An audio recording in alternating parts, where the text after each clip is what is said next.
இந்த புதிய வருடத்தில் முதல் ஞாயிற்றுக்கிழமை நாம் கூடி வந்திருக்கிறோம். ஆராதனை வேளையிலே நாம் தியானித்தது போல தேவன் நம்மேல் எவ்வளவு இரக்கமாயிருக்கிறார், எவ்வளவு தயவாயிருக்கிறார் என்பதை நாம் பார்த்தோமானால் நாம் அவருக்கு நன்றி சொல்லாமல் இருக்கவே முடியாது. உளையான சேற்றிலிருந்து, பாவ சேற்றிலிருந்து அவர் நம்மை தூக்கி எடுத்திருக்கிறார். நம்முடைய கால்களை கண்மலையின் மேல் நிறுத்தி இருக்கிறார். எவ்வளவு பாக்கியமுள்ள ஜனங்கள் நாம். அவருடைய குமாரன் தலையாயிருக்கிற சபையிலே நம்மை வைத்து நம்மை போஷித்து நடத்தி கொண்டே வருகிறார். நன்றியுள்ள இதயத்தோடு தாழ்மையுள்ளவர்களாய் அவருடைய சமூகத்தில் நாம் தரித்திருப்போம். அவருடைய வார்த்தைகளை கேட்போம். தேவன் நம்முடைய இருதயத்தை திறந்து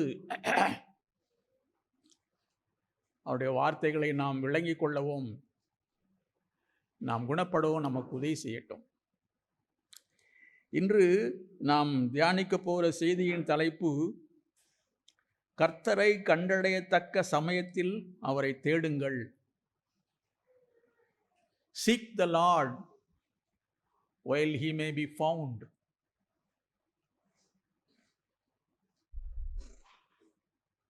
கர்த்தரை தேடுகிறவர்களுக்குத்தான் அவர் தென்படுவார். இந்த உலகத்தில் எவ்வளவோ காரியங்களுக்காக நாம் எவ்வளவோ பிரயாசப்படுறோம், தேடுறோம், நாடுறோம்.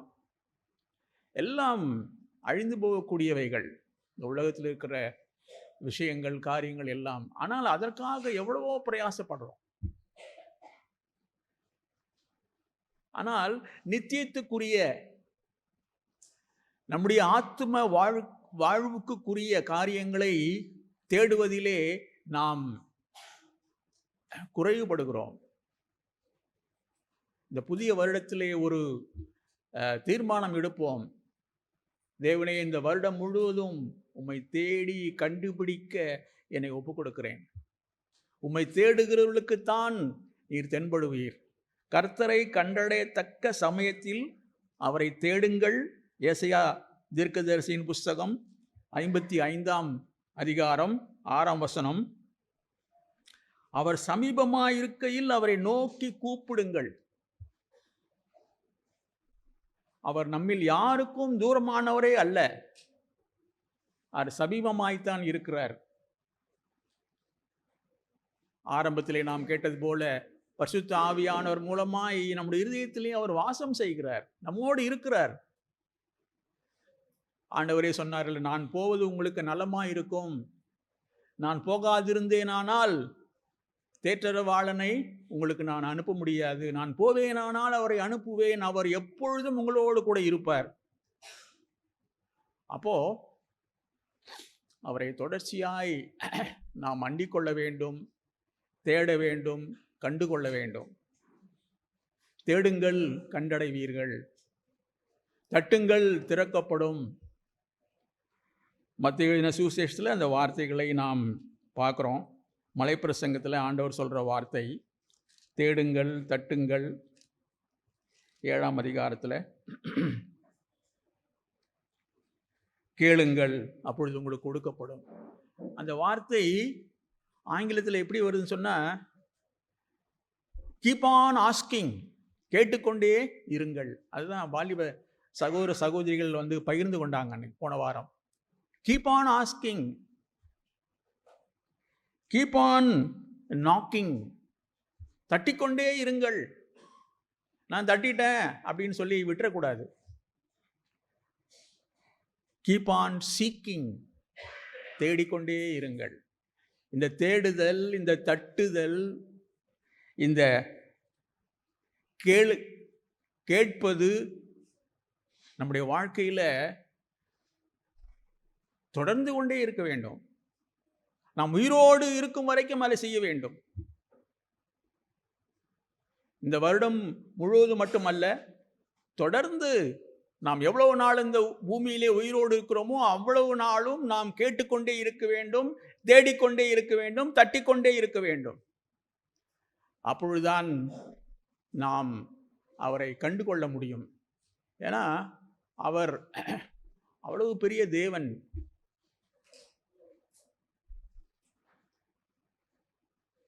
பவுல் சொல்றாரு பாருங்க, அப்போஸ்தலர் 17ஆம் அதிகாரத்தில்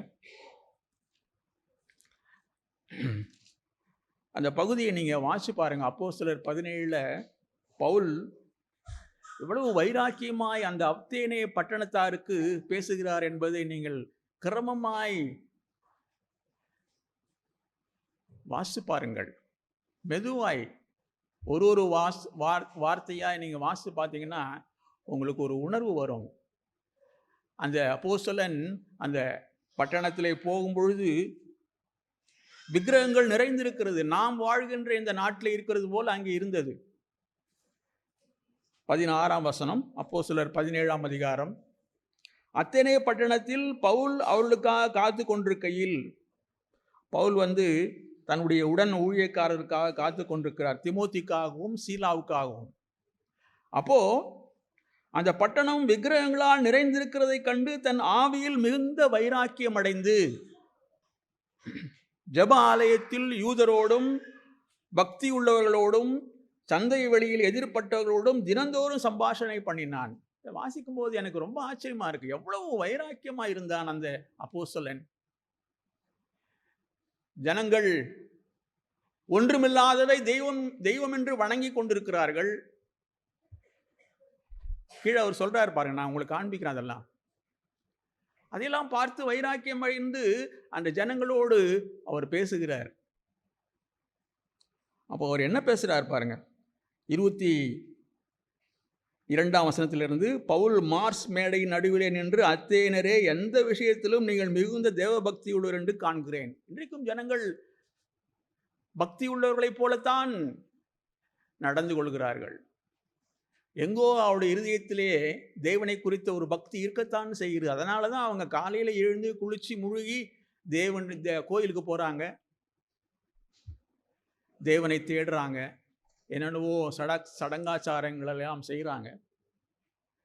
அப்பொழுது எப்படி என்றால் 23ஆம் வசனம், நான் சுற்றி திரிந்து உங்கள் ஆராதனைக்குரியவர்களை கவனித்து பார்த்த பொழுது அறியப்படாத தேவனுக்கென்று எழுதியிருக்கிற ஒரு பலிபீடத்தை கண்டேன்.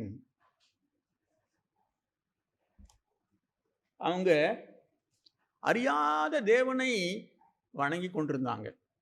அறியப்படாத தேவனுக்கென்று எழுதியிருக்கிற ஒரு பலிபீடத்தை கண்டேன். அந்த நீங்கள் அறியாமல் ஆராதிக்கிற அவரையே நான் உங்களுக்கு அறிவிக்கிறேன்.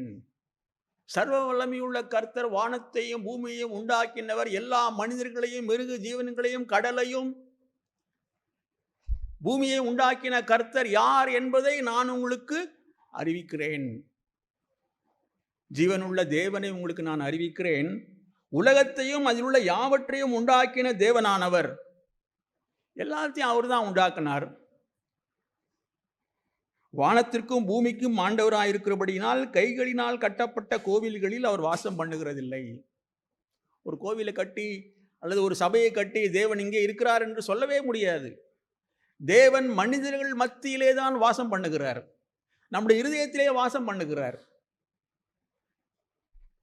அவருக்கு ஒரு கோயிலை கட்டி ஒரு சபையை கட்டி நாம் அவரை கட்டுப்படுத்திலாம் வைக்க முடியாது. இன்றைக்கு பெரிய பெரிய சபைகளை கட்டி தேவன் எங்களோடு இருக்கிறார், 10,000 பேர் 20,000 பேர் நாங்கள் கூடுறோம் அப்படின்லாம் கிறிஸ்தவர்கள் மார்தட்டி கொள்கிறார்கள். தேவன் அங்கே இல்லை. God is not there. தேவன் நம்முடைய இருதயத்திலே தான் வாசம் பண்ணுகிறார், நம்மோடு இருக்கிறார். அவருக்கு இம்மானுவேல் என்று பெயர். அதுக்கு என்ன அர்த்தம்? மத்தேயு 1ஆம் அதிகாரத்தில் திரும்பவும் நம்ம இங்கே வருவோம்.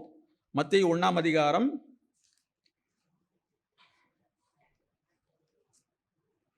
23ஆம் வசனத்தில், அவன் இதோ ஒரு கன்னிகை கர்ப்பவதியாகி ஒரு குமாரனை பெறுவாள்.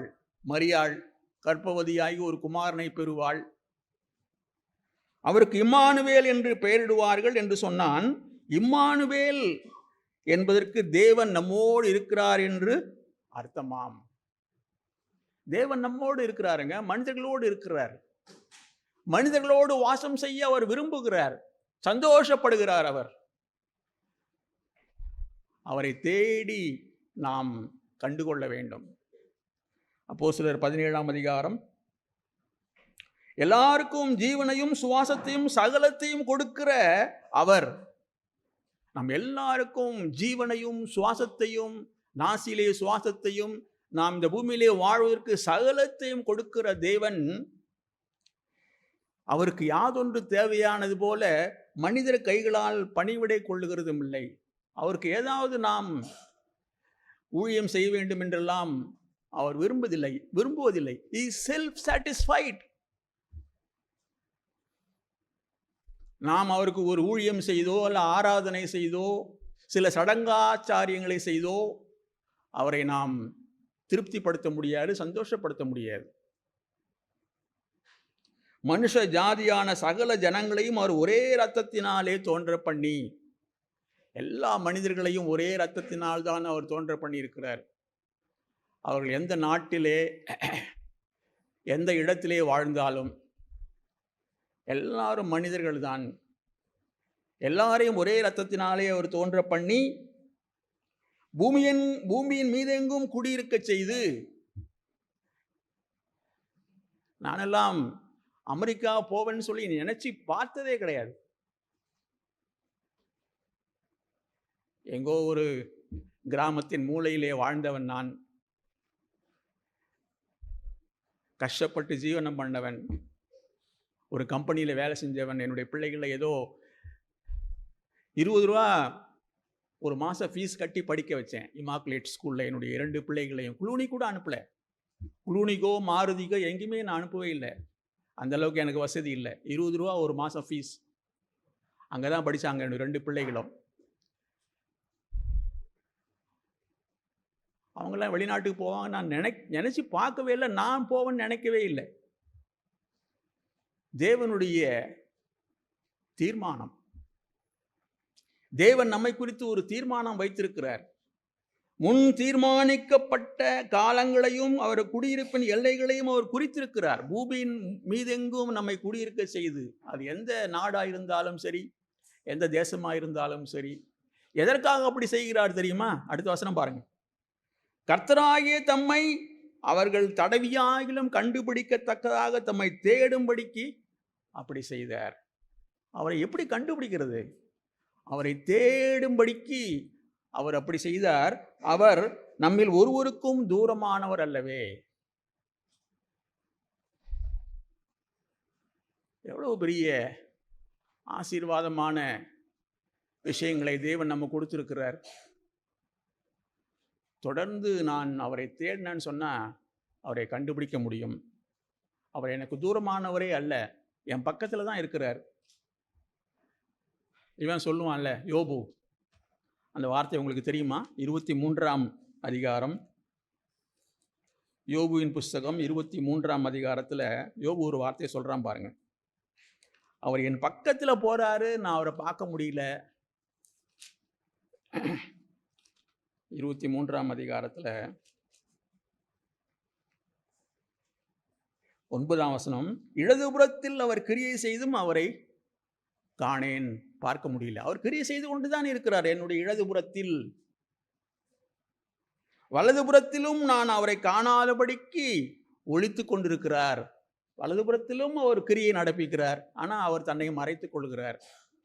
ஆனாலும் நான் போகும் வழியை அவர் அறிவார். என்னை குறித்து அவருக்கு தெரியும் முழுவதும். அவர் என்னை சோதித்த பின் நான் பொன்னாக விளங்குவேன். பாத்தீங்களா? தேவன் நம் யாருக்கும் தூரமானவரே அல்ல. அவர் நமக்கு சமீபமாய்த்தான் இருக்கிறார். ஆனால் பெருமையுள்ளவர்களுக்கு, அகந்தையுள்ளவர்களுக்கு அவர் தூரத்திலிருந்து தென்படுவார். தெரியுமா உங்களுக்கு? சங்கீதம் 100, நான் காண்பிக்கிறேன் அந்த வார்த்தையை உங்களுக்கு.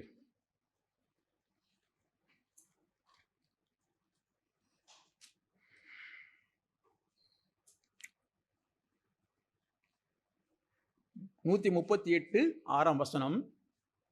கர்த்தர் உயர்ந்தவராயிருந்தும், அவர் மகா பெரிய தேவன், சர்வ வல்லமை உள்ளவர், மகிமையும் ஆட்சியும் நிறைந்தவர், உயர்ந்தவராயிருந்தும் தாழ்மையுள்ளவனை நோக்கி பார்க்கிறார். நாம் தாழ்மையா இருந்தோம்னா நம்முடைய இருதயத்துல நம்மை குறித்து எண்ணுவதற்கு மிஞ்சி எண்ணாமல், ஆண்டவரே நான் ஒரு வீழ்ச்சியுற்ற மனிதன், மன்னிக்கப்பட்ட பாவி நான். பவுல் சொல்லுவார்ல, பாவிகளில் பிரதான பாவி என்று சொல்லுகிறார் தன்னுடைய வாழ்க்கையின் கடைசியில. நமக்கு அந்த உணர்வுலாம் இருக்க மாட்டேங்குது. மேட்டுமையானவனையோ தூரத்தில் இருந்து அறிவார். அவன் கிட்டே வரமாட்டார். அவர் மேட்டுமை சிந்தை உள்ளவர்கள், தங்களை குறித்து எண்ணுவதற்கு மிஞ்சி எண்ணுகிறவர்கள், தங்களை ஒரு பொருட்டாய் நினைத்துக் கொண்டிருக்கிறவர்கள், மற்றவர்கள் எனக்கு ஊழியம் செய்ய வேண்டும் என்று யோசிக்கிறவர்கள், தேவனுக்கு நான் ஏதோ ஒரு உபகாரம் செய்கிறேன் என்றெல்லாம் சபைக்கு வருகிறவர்களை தேவன் தூரத்தில் தான் பார்க்கிறாருங்க. அவர்களை அவர்கிட்ட அண்டி போவதே இல்லை. தாழ்மையுள்ளவர்களை நோக்கி பார்க்கிறார். ஏசாயா 66ஆம் அதிகாரத்தில் நீங்க எடுத்து வாசி பாருங்க. நொறுங்குண்ட மனிதனை அவர் நோக்கி பார்க்கிறார், அவனோடு இருக்கிறார், தாழ்மையுள்ளவனோடு. இதைத்தான் இந்த சபையிலே நாங்கள் வலியுறுத்துகிறோம். மற்ற சபைகளிலே சொல்வது போல தேவன் உங்களை ஆசீர்வதிப்பார், உங்களுடைய பாவங்களை மன்னிப்பார், உங்களுடைய சுகமாக்குவார், உங்களுக்கு இந்த உலக ஆசீர்வாதங்களை எல்லாம் கொடுப்பார் என்று சொல்லிவிட்டு உங்களை அனுப்புவது எங்களுடைய விருப்பமே கிடையாது. தேவன் என்ன சொல்லுகிறார், தேவன் எப்படி இருக்கிறார் என்பதை நாங்கள் உங்களுக்கு திட்டமாய் போதிக்கிறோம். தாழ்மை உள்ளவர்களுக்கு அவர் கிருபை கொடுக்கிறவர், பெருமை உள்ளவர்களுக்கு எதிர்த்து நிற்கிறார். தள்ளுவார். அப்படியே நீங்க வாசப்படியில் உள்ள வந்தா கூட உங்களை வெளியே தள்ளி விட்டுருவார். நீ பெருமையா இருக்கிறப்போ உனக்கு எனக்கும் சம்பந்தம் கிடையாதுன்னு சொல்லிடுவார். அப்படிதான் நாம் தேவனை அறிந்து கொள்ள வேண்டும். அங்க ஏசாயா 55ஆம் அதிகாரத்தில் பாருங்க.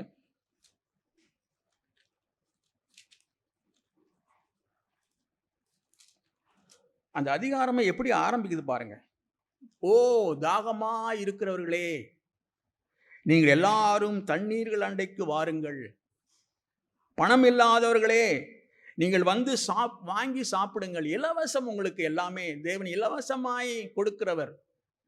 கிறிஸ்தவர்களுக்கு சொல்லுவார்ல, இலவசமாய் நீங்க பெற்றுக்கொண்டீங்க, இலவசமா கொடுங்கப்பா மற்றவங்களுக்கு. ஆனா இன்னைக்கு கிறிஸ்தவத்திலே ரட்சிப்பை வியாபாரமாக்கி விட்டார்கள். பாஸ்டர்கள், போதிக்கிறவர்கள் பணம் கொடுத்தால்தான் உங்களுக்கு ஆசீர்வாதம் என்ற நிலைமைக்கு கொண்டு வந்து விட்டார்கள் இன்றைக்கு. அது உண்மையான சுவிசேஷமே கிடையாது, பொய். ஆண்டவர் நமக்கு இலவசமா எல்லாவற்றையும் கொடுக்கிறார். இந்த வார்த்தை தெரியுமா உங்களுக்கு? மத்தேயு 10ஆம் அதிகாரம். வார்த்தையை பார்த்தாதான் நமக்கு ஒரு விசுவாசம் வரும். சீசர்களுக்கு சொல்றாரு பாருங்க. மத்தேயு 10ஆம் அதிகாரத்தில் 8ஆம் வசனம். வியாதி உள்ளவர்களை சொஸ்தமாக்குங்கள், குஷ்டரோகிகளை சுத்தம் பண்ணுங்கள், மரித்தோரை எழுப்புங்கள், பிசாசுகளை துரத்துங்கள், இலவசமாய் பெற்றீர்கள். தேவன் நமக்கு அவருடைய ரட்சிப்பை இலவசமாய் கொடுத்திருக்கிறார். இலவசமாய் கொடுங்கள். இந்த சபையில நாங்கள் உங்களுடைய பணத்தை விரும்புவதில்லை, கேட்பதில்லை.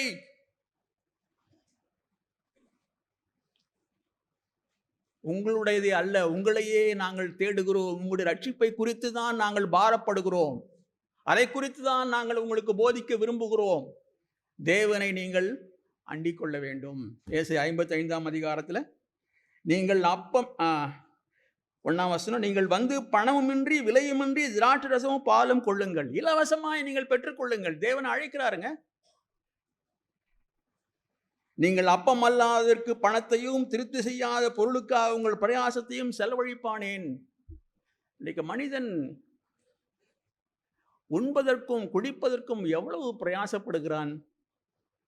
சில வயதான ஸ்திரீகளைலாம் நான் பார்ப்பேன்.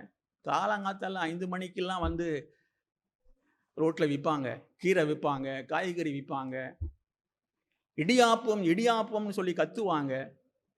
எங்கேருந்து வரீங்கம்மான்னு கேட்டால் தூரம் ஏதோ ஒரு தூரமான திருபுவனை, மண்ணாடிப்பட்டு அப்படி சொல்லுவாங்க. அங்கிருந்து பஸ்ஸை பிடிச்சி வந்து இங்கே வியாபாரம் பண்ணிட்டு போகிறாங்க. எதற்காக? வயிற்று பிழைப்புக்காக. எவ்வளோ பிரயாசப்படுறாங்க பார்த்தீங்களா? ஆனால் தேவன் நமக்கு எல்லாவற்றையும் இலவசமாய் கொடுக்கிறாருங்க. நம்முடைய ஆத்மாவை திருப்தியாக்குகிறார். கீழே பாருங்க. நீங்கள் அப்பமல்லாததற்காக பணத்தையும் திருப்தி செய்யாத பொருளுக்காக உங்கள் பிரயாசத்தையும் செலவழிப்பானேன். நீங்கள் எனக்கு கவனமாய் செவி கொடுத்து. நான் சொல்றத கவனமா கேளுங்க. நலமானதை சாப்பிடுங்கள், அப்பொழுது உங்கள் ஆத்மா கொழுப்பான பதார்த்தத்தினால் மகிழ்ச்சி ஆகும். உங்களுடைய ஆத்மா திருப்தி ஆகும். உங்களுடைய ஆத்ம திருப்தி கிடைக்கும். உங்கள் செவியை சாய்த்து என்னிடத்தில் வாருங்கள், கேளுங்கள், அப்பொழுது உங்கள் ஆத்மா பிழைக்கும். கேளுங்க என்கிட்ட வந்து, ஆண்டவரே நான் எப்படி ரட்சிக்கப்பட வேண்டும்? அந்த அப்போஸ்தலர் 16ஆம் அதிகாரத்தில் அந்த சிறைச்சாலை தலைவன் கேட்டான்ல, ஆண்டவரே நாங்கள் ரட்சிக்கப்படுவதற்கு என்ன செய்ய வேண்டும்? அதே போல அப்போஸ்தலர் 2ஆம் அதிகாரத்தில் அவங்க கேட்கிறாங்கல்ல, சகோதரரே நாங்கள் என்ன செய்ய வேண்டும்? ஜீவாதிபதியான இயேசுவை நாங்கள் கொலை செய்து விட்டோமே என்று அவங்க கேட்குறாங்க. அப்படியே இதயத்திலே குத்தப்பட்டவர்களாய் அப்படித்தான் நாம் கடவுளை தேடணும். ஆண்டவரே என்னுடைய பாவம் என்னை கட்டி வைத்திருக்கிறதே, என்னுடைய பண ஆசை, என்னுடைய விபச்சார சிந்தனைகள், என்னுடைய கோபம் எல்லாம் என்னை கட்டி வச்சிருக்கு. அதுலேருந்து என்னால் விடுபடவே முடியல. உங்கள் செவியை சாய்த்து என்னிடத்தில் வாருங்கள், கேளுங்கள், அப்பொழுது உங்கள் ஆத்மா பிழைக்கும். தாவீதுக்கு அருளின் நிச்சயமான கிருபைகளை உங்களுக்கு நெத்திய உடன்படிக்கையாக ஏற்படுத்துவேன். வார்த்தையை நான் திரும்ப திரும்ப பார்த்து, என்ன ஆண்டவரே தாவீதுக்கு என்ன நிச்சயமான கிருபைகளை நீங்க கொடுத்தீங்க அப்படின்னு சொல்லி நான் திரும்ப திரும்ப அதை தேடி பார்த்தேன். இந்த வார்த்தையை பவுல் அப்போஸ்தலன் நடபடியில் பயன்படுத்துகிறார். 13ஆம் அதிகாரத்தில் பாருங்க, அப்போஸ்தலர் நடபடிகள் 13ஆம் அதிகாரம். அவர் எந்த கான்டெக்ஸ்ட்ல அவர் சொல்றாரு பாருங்க. 13ஆம் அதிகாரத்தில் தாவீதை குறித்து அவர் சொல்லும் பொழுது, அந்த அந்தியோகியா பட்டணத்தில் அந்த ஜனங்களுக்கு அவர் பேசுறார். பேசும்பொழுது அவர் சொல்றது என்னன்னா, இயேசுவை எழுப்பினார், மரித்தோரிலிருந்து இயேசுவை எழுப்பினார். 33ஆம் வசனம், இயேசுவை எழுப்பினதினாலே தேவன் நம்முடைய பிதாக்களுக்கு அருளி செய்த வாக்கு தத்தத்தை அவருடைய பிள்ளைகளாகி நமக்கு நிறைவேற்றினார் என்று நாங்களும் உங்களுக்கு சுவிசேஷமாய் அறிவிக்கிறோம். பவுல் சொல்றது போல, இயேசு மரித்தோரிலிருந்து உயிர்த்தெழவில்லை என்றால் நமக்கு யாருக்குமே நம்பிக்கை கிடையாது. இங்க வந்து நம்ம உட்கார்ந்திருக்க வேண்டிய அவசியமே இல்லை. அவங்க வேலையை பார்த்துட்டு போயிட்டே இருக்கலாம். இயேசு மரித்தோரிலிருந்து உயிரோடு எழுந்து இன்றைக்கு பிதாவின் சமூகத்திலே உங்களுக்காக எனக்காக பரிந்து பேசிக் கொண்டிருக்கிறார். நம்முடைய பிரதான ஆசாரியராய் அவர் அங்கே இருக்கிறார். அடுத்த வசனம் பாருங்க. இனி அவர் அழிவுக்கு உட்படாதபடிக்கு அவரை மரித்தோரிலிருந்து எழுப்பினார் என்பதை குறித்து தாவீதுக்கு அருளின நிச்சயமான கிருபைகளை உங்களுக்கு கட்டளையிடுவேன் என்று திருவுளம் பற்றினார். இந்த வார்த்தையை தான் ஏசாயாவிலிருந்து இவர் எடுத்து பயன்படுத்துகிறார். தாவீதுக்கு அருளிய நிச்சயமான கிருபை, தாவீதின் சந்ததியிலே உங்களுக்கு ஒரு தேவகுமாரனை நான் அனுப்புவேன் என்று தேவன் கட்டளையிட்டார். நாமெல்லாம் இந்த புதிய உடன்படிக்கையின் காலத்திலே வாழ்வது எவ்வளவு பெரிய பாக்கியம் பார்த்தீங்களா? ஆண்டவர் இயேசு வந்து நமக்கு ரட்சிப்பை உண்டாக்கி பிரத்யட்சமாய் நமக்கு எல்லாவற்றையும் காண்பித்திருக்கிறார். அப்போஸ்தலர்கள் நமக்கு உபதேசித்திருக்கிறாங்க. அந்த அஸ்திபாரத்திலே நாம் கட்டப்படுகிறோம், ஒரு சபையாய் கட்டப்படுகிறோம். நாம் அவரை தேடி கண்டுகொள்ள வேண்டும். அப்புறம் தான் 35ஆம் வசனத்தில், அன்றியும் உம்முடைய பரிசுத்தர் அழிவை காண ஒட்டீர் என்று வேறொரு சங்கீதத்தில் சொல்லி இருக்கிறது. 16ஆம் சங்கீதத்தில் சொல்லியிருக்கு. இப்படியெல்லாம் அப்போஸ்தலர்கள் அந்த நாட்களிலே அந்த ஜனங்களுக்கு தேவனுடைய வார்த்தைகளை பகிர்ந்து கொண்டார்கள். அந்த நம்பிக்கையிலே தான் அவர்கள் போனார்கள். பவுல் எங்கெல்லாம் போனாரோ பிரசங்கித்தாரோ அங்கெல்லாம் வந்து சில பேர் அவரை ஏற்றுக்குவாங்க, சில பேர் அவருக்கு விரோதமாக எழும்பி பிரச்சனை பண்ணுவாங்க. ஆனால் அவர் போயிட்டே இருப்பார். இதே 17ஆம் அதிகாரத்தில் பாருங்க, அவர் செய்ய வேண்டியதை சொல்ல வேண்டியதை சொல்லிட்டு போயிட்டே இருப்பார். 17ஆம் அதிகாரத்தில் அவர் பேசி முடிக்கிறாரு. என்ன நடக்குது? மரித்தோரின் உயிர்த்தெழுதலை குறித்து 32ஆம் வசனம், அவர்கள் கேட்டபொழுது சிலர் இகழ்ந்தார்கள். மரித்தவங்க உயிரோடு எழுந்திருக்கிறதா அப்படின்னு அவங்க அவரை வந்து இகழ்ந்து பேசுறாங்க. சிலர் நீ சொல்லுகிறதை இன்னொரு வேளை கேட்போம் என்றார்கள். 33ஆம் வசனம், இப்படி இருக்க பவுல் அவர்களை விட்டு போய்விட்டான். அவன் வாக்குவாதங்களே பண்ணல, சொல்ல வேண்டியதே அவன் சொல்லிட்டான், அவ்வளவுதான். இயேசு மரித்தோரிலிருந்து உயிரோடு எழுந்தார், இன்றைக்கு அவர் நம்முடைய இரட்சகராக இருக்கிறார் என்று சொல்லிட்டு அவன் போயிட்டே இருக்கிறான். சிலர் அவனை பற்றி கொண்டு விசுவாசிகளானார்கள். அவர்களில் மார்ஸ் மேடை நியாயாதிபதிகளில் ஒருவனாகிய தியோனியசு என்பவனும் தாமரி என்னும் பேரில் ஒரு ஸ்திரீயும் இவர்களுடனே வேறு சிலரும் இருந்தார்கள். அப்படி அங்கங்க கொஞ்சம் பேர் கைவிட்டு எண்ணப்படக்கூடியவர்கள் பவுல் சொல்வதை கேட்டு விசுவாசித்து தேவனை பற்றி கொண்டார்கள். அவர்கள் மூலமாய் சபைகள் எழும்பினது அங்கங்க. அப்படித்தான் நாமும் இருக்கணும். இந்த காலத்தில் எல்லாரும் தேவனுடைய வார்த்தையை ஏற்றுக்கொள்வார்கள் என்றெல்லாம் நாம் எதிர்பார்க்கவே முடியாது. தேவனை தேடி நாம்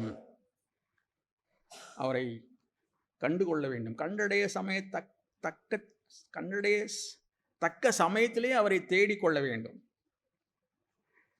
எரேமியாவில் நீங்கள் பார்த்தீங்கன்னா 29ஆம் அதிகாரத்தில், என்னை முழு இதயத்தோடும் தேடினீர்களானால், ஏன் அவர் நமக்கு தென்பட மாட்டேங்கிறார்? சில சமயங்களில் நாம் தேடுறோம், ஜெபிக்கிறோம், ஆனால்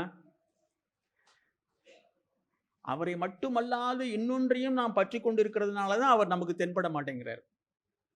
எரேமியா 29ஆம் அதிகாரம் அந்த பகுதியில் அவர் அந்த வார்த்தையை எப்போ சொல்றார் தெரியுமா? அந்த ஜனங்கள் அடிமைப்பட்டு பாபிலோன் தேசத்தில் போய் கஷ்டத்தில் இருக்கும் பொழுது தான் அந்த வார்த்தையை சொல்றார் அவர். 29ஆம் அதிகாரம் 13ஆம் வசனம், உங்கள் முழு இருதயத்தோடும் என்னை தேடினீர்களானால் என்னை தேடுகையில், அப்படி நீங்கள் தேடும் பொழுது என்னை கண்டுபிடிப்பீர்கள்.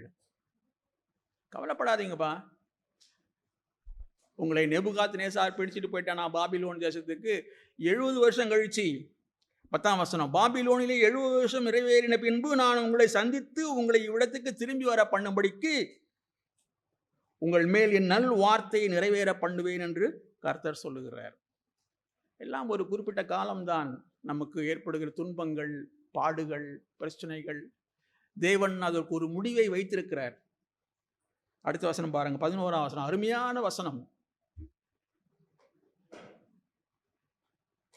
வசனத்தை நான் மறக்கவே கூடாது. நீங்கள் எதிர்பார்த்திருக்கும் முடிவை உங்களுக்கு கொடுக்கும்படிக்கு நான் உங்கள் பேரில் நினைத்திருக்கிற நினைவுகளை அறிவேன் என்று கர்த்தர் சொல்லுகிறார். தேவனை நாம் எப்படி பார்க்குறோம்? அவர் ஒரு போலீஸ்காரர் மாதிரி நம்மளை வந்து தண்டிக்க போகிற ஒரு மனிதர்களை போல நாம் பார்க்குறோமா? இல்லை. அவர் நம்மை நேசிக்கிற நல்ல தகப்பன். நாம் எதிர்பார்த்திருக்கும் முடிவை நமக்கு கொடுக்கும்படிக்கு நம் பேரில் அவர் நினைத்திருக்கிற நினைவுகளை அவர் அறிவார். அவர் உட்கார்ந்து நமக்காக திட்டம் தீட்டிக் கொண்டிருக்கிறார். இதோ என்னுடைய மகன், என்னுடைய மகள், இவளை நான் ஆசீர்வதிக்க வேண்டும். நாம் அவருக்கு நம்மை முழுவதுமாய் விட்டு கொடுக்கும் வரைக்கும் அவர் நம்மை தொடர்ந்து வந்து கொண்டே இருக்கிறார். ஒரு அருமையான ஆங்கிலத்தில் ஒரு வார்த்தை இருக்கு, அதை நான் அடிக்கடி அந்த வார்த்தையை நான் பயன்படுத்தோம். நான் த ஹவுண்ட் ஆஃப் ஹெவன். புரியுதா உங்களுக்கு? பரத்தின், அது எப்படி சொல்றது? ஹவுண்டுன்னா என்ன தமிழ்ல என்ன அர்த்தம் அதுக்கு? பரத்தினுடைய அன்புன்னு சொல்லலாமா? தேவனுடைய அன்புன்னு சொல்லலாமா? தேடுதல். தேவன் நம்மை தேடிக்கிட்டே இருக்கிறாராம். எப்படி தேடுறாரு தெரியுமா? ஒரு மனிதனை கொலை பண்ணிட்டாங்க, அந்த ரத்தம் சிந்தப்படுகிறது. அந்த கொலை பண்ணவன் யார் என்று கண்டுபிடிப்பதற்கு ஒரு இந்த மோப்ப நாயெல்லாம் இருக்கும்ல, அதை அனுப்புவாங்க. அந்த மோப்ப நாய் போய் அந்த இரத்த வாடையை பிடித்து கொண்டு யார் கொலை பண்ணான், ஒருவேளை அவனுடைய வஸ்திரத்தில் அந்த ரத்தம் தெரித்திருக்கலாம் அப்படின்னு சொல்லி அவனை போய் கவ்வி பிடிக்குமா அந்த மோப்ப நாய்.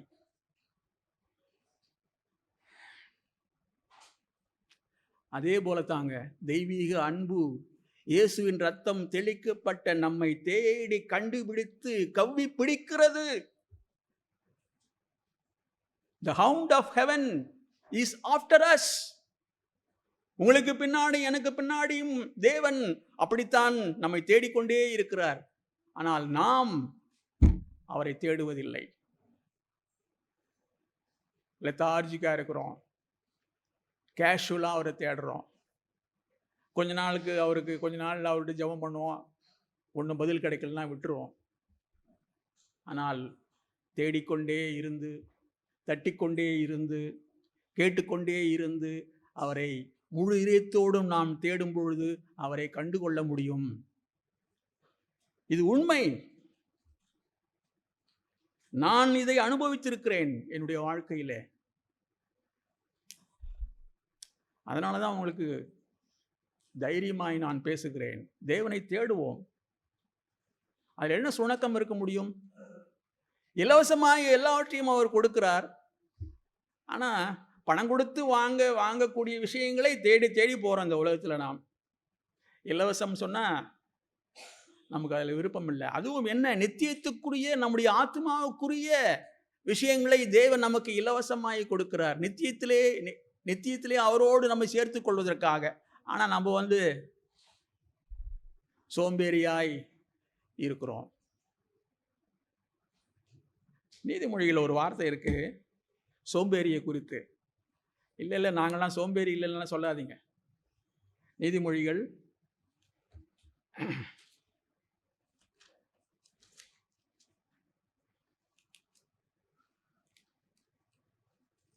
6ஆம் வசனம், 6ஆம் அதிகாரம். சோம்பேறியே, நீ எறும்பினிடத்தில் போய் அதன் வழிகளை பார்த்து ஞானத்தை கற்றுக்கொள். ஞானத்தை நாம் எறும்பிடத்தில் தான் போய் கற்றுக்கொள்ளணும். அது எவ்வளவு பிரயாசப்பட்டு மழைக்காலத்துக்கு தேவையான பொருட்களை சேமித்து வைக்கிறது. ஆனால் நாம் சோம்பேறித்தனமாய் தேவனை தேடாமல், தேவன் எனக்கு எல்லாவற்றையும் செய்யணும்னு சொல்லி ஏதோ அவர்கிட்ட கொடுத்து வைச்ச மாதிரி எதிர்பார்க்கிறோம். யோபுவில் இருக்க எடுத்து நீங்க வாசிச்சு பாருங்க. முந்தி அவரிடத்திலே நாம் என்னத்தை கொடுத்து வைத்தோம்? எதையும் கேட்பதற்கு எதையுமே கொடுத்து வைக்கல. நான் அப்படிதான் அடிக்கடி நினைக்கிறது உண்டு. ஆண்டவரே, நான் உம்மிடத்தில் எதையுமே கொடுத்து வைக்கவில்லை. என்னுடைய பாவங்களினால் அக்கிரமங்களினால் உம்மை நான் துக்கப்படுத்தின கேடான மனிதன். என்னை ஆசீர்வதிப்பதற்கும் என்னை நீர் தாங்குவதற்கும் நான் எம்மாத்திரம் என்றுதான் நான் தொடர்ந்து தேவனை தேடிக்கொண்டே இருக்கிறேன். நீங்களும் தேடுங்கள். தேவன் நல்லவர். அவர் நம்மை ஆசீர்வதிப்பார், நம்முடைய குடும்பங்களை ஆசீர்வதிப்பார், சபையை ஆசீர்வதிப்பார். இந்த வருடம் நமக்கு நல்லதாகவே இருக்கும். அவர் நமக்காக அமர்ந்து திட்டம் தீட்டிக் கொண்டிருக்கிறார். அதெல்லாம் வார்த்தை நிறைய இருக்கு, அதெல்லாம் சொல்லிட்டே போக வேண்டியதான். செஃபனியாவின் புஸ்தகம் 3ஆம் அதிகாரத்தில் எடுத்து வாசி பாருங்க. தன்னுடைய ஜனங்களிலே அவர் களி கூறுகிறார். He rejoices over his people. நம்மை குறித்து அவர் அவ்வளவு சந்தோஷமா இருக்கிறார். என்னுடைய குமாரன் மூலமாய், அவருடைய ரத்தத்தின் மூலமாய் ரட்சிக்கப்பட்ட என்னுடைய ஜனங்கள், I rejoice in them. அவ்வளவு பெரிய விஷயம் பாத்தீங்களா? ஒரு பாவியை மன்னித்து அவனை நீதிமானாக்கி சபையிலே வைத்து அவனிலே தேவன் சந்தோஷப்படுவது எவ்வளவு பெரிய விஷயம். உங்களிலும் என்னிலும் தேவன் அப்படித்தான் சந்தோஷப்படுகிறாருங்க. இந்த வருஷம் முழுவதும் அவருடைய இருதயத்தை நாம் சந்தோஷப்படுத்துவோமா? அவரை தேடி கண்டுகொள்வோமா? தேவன் அப்படியாய் உங்கள் எல்லாரையும் ஆசீர்வதிப்பாராக. ஆமென்.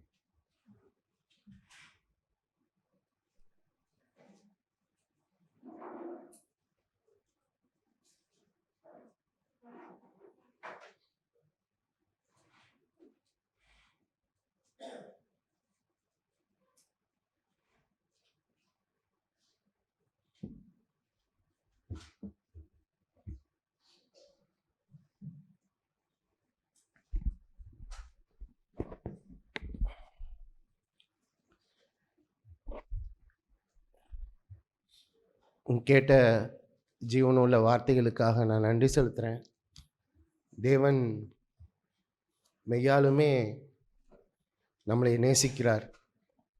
தொடர்ந்து பேசிக்கொண்டே இருக்கிறார். சில பேர் மற்ற சபையிலேருந்து வந்திருப்பீங்க.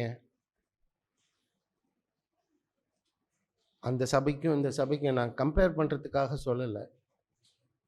தேவன் எப்படி உங்களை உங்க கூட பேசிக்கிட்டே இருக்கிறார். வாரம் வாரம் நம்மளோடு பேசிக்கொண்டே தான் இருக்கிறார். அவர் நல்லவர். எப்படியாயிலும் என் பிள்ளைகளை நான் இழுத்துக்கணும். இப்போ கேட்டோமே இந்த ஹவுண்ட் ஆஃப் ஹெவன். தேவன் நம்மளை மோப்பம் பிடிச்சிக்கிட்டே இருக்கிறார். எப்போ இவனை நான் கண்டுபிடிக்க முடியும், எப்போ இவனை நான் மாற்ற முடியும்? நம்ம ஆர்வம் காட்டுறதோட அவருடைய ஆர்வம் ஜாஸ்தி. அதனால தான் அவர் சொந்த குமாரனே அனுப்பினார். அப்பேற்பட்ட நல்ல தேவனிடத்தில் வந்திருக்கிறோம். இந்த வார்த்தையை நான் கேட்டுக்கொண்டிருக்கும் போது நேற்று தியானிக்கும் போது நான் ஒரு கொஞ்சம் வேற மாதிரி நான் தியானித்தேன். ஏசாயா 55:6. கர்த்தரை கண்டடையத்தக்க சமயத்தில் அவரை தேடுங்கள், அவர் சமீபமாய் இருக்கையில் அவரை நோக்கி கூப்பிடுங்கள். அவர் சமீபமாய் இருக்கையில். நான் எப்படி இந்த வார்த்தையை நான் புரிஞ்சுக்கிட்டேன்னா, தேவன் நம்மளோடு ஒரு வார்த்தையை பேசும் பொழுது உடனே கீழ்ப்படுகிறவர்களாய், உடனே மனம் திரும்புகிறவர்களாய் நம்ம மாறிடணும். அந்த டைமை விட்டுட்டோம்னா அதுக்கப்புறம் அது நமக்கு திரும்பி வராது. அந்த டைம்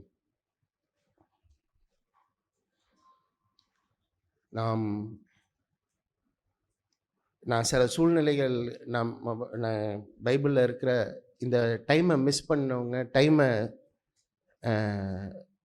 காத்து கொண்டவங்கெல்லாம் நான் ஒரு லிஸ்ட்டு போட்டு வச்சுருக்கேன். நம்ம தேவன் நம்மளோடு பேசும்பொழுது, நீ பாரு உன்னோட இருதயத்தில் எவ்வளோ பொறாமை இருக்குது, எவ்வளோ கோபம் இருக்குது, எவ்வளோ ஜலசி இருக்குது. அவர் காட்டிக்கொண்டே இருப்பார். நம்ம என்ன செய்யணும்னா, ஆமாண்டவரே நான் அப்படி இருக்கிறேன், என்னை மாற்றுங்க, உம்முடைய ஆவியின் உதவினால் என்னை மாற்றுங்க, உம்முடைய ஆவியை தந்து இந்த பாவத்திலிருந்து விடுதலையாக எனக்கு உதவி செய்யுங்க அப்படின்னு சொல்லி நம்ம கேட்குறவர்களா இருக்கணும். இந்த கான்டெக்ஸ்டில் நான் புதிய ஏற்பாட்டில் லூக்கா 19 சகேயுங்கிற ஒருத்தவனை குறித்து எழுதியிருக்கு. அந்த சகேயு இயேசு கிறிஸ்துவை பார்க்கணுன்னு ரொம்ப ஆவல் அவனுக்கு.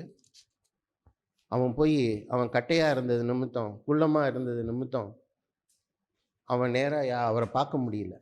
உடனே ஒரு சின்ன ஒரு பனைமரம் மாதிரி ஒரு மரம், அந்த நாட்டில் வேறு மாதிரி, நம்ம ஊரில் பனைமரம் மாதிரி இருக்கும், அது சின்ன சின்ன பனைமரம் மாதிரி, அதில் ஏறி போய் நின்று பார்க்குறான். அப்போ இயேசு கிறிஸ்தவனை பார்த்து, செகேயு உன் வீட்டில் நான் சாப்பிட போகிறேன். அவன் கீழே குடுகுடுன்னு ஒடியாந்து வீட்டுக்கு அழைச்சிட்டு போகையில்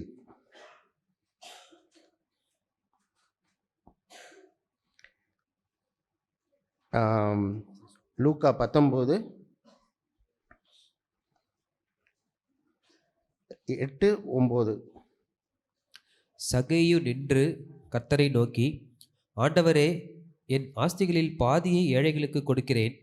நான் ஒருவனிடத்தில் எதையாகிலும் அநியாயமாய் வாங்கினது உண்டானால் நாளத்தனையாய் திரும்ப செலுத்துகிறேன் என்றான். இயேசு அவனை நோக்கி, இன்றைக்கு இந்த வீட்டுக்கு ரட்சிப்பு வந்தது, இவனும் ஆபிரகாமுக்கு குமாரனாய் இருக்கிறானே.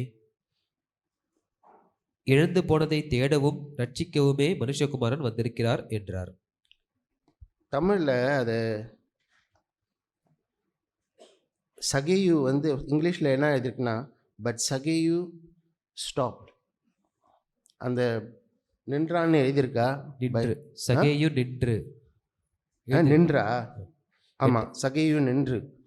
அந்த இங்கிலீஷில் என்ன எழுதுக்குன்னா ஹி ஸ்டாப்ட். அவனுக்கு ஏதோ ஒரு உணர்வு வந்துச்சு. ஐயோ, நம்ம அநேக தப்பு பண்ணி இயேசு கிறிஸ்துவை பார்த்து அவன் அழைச்சிட்டு வரும்போது அவனுக்கு ஒரு உணர்வு, ஐயோ நான் நிறைய தப்பு பண்ணியிருக்கேனே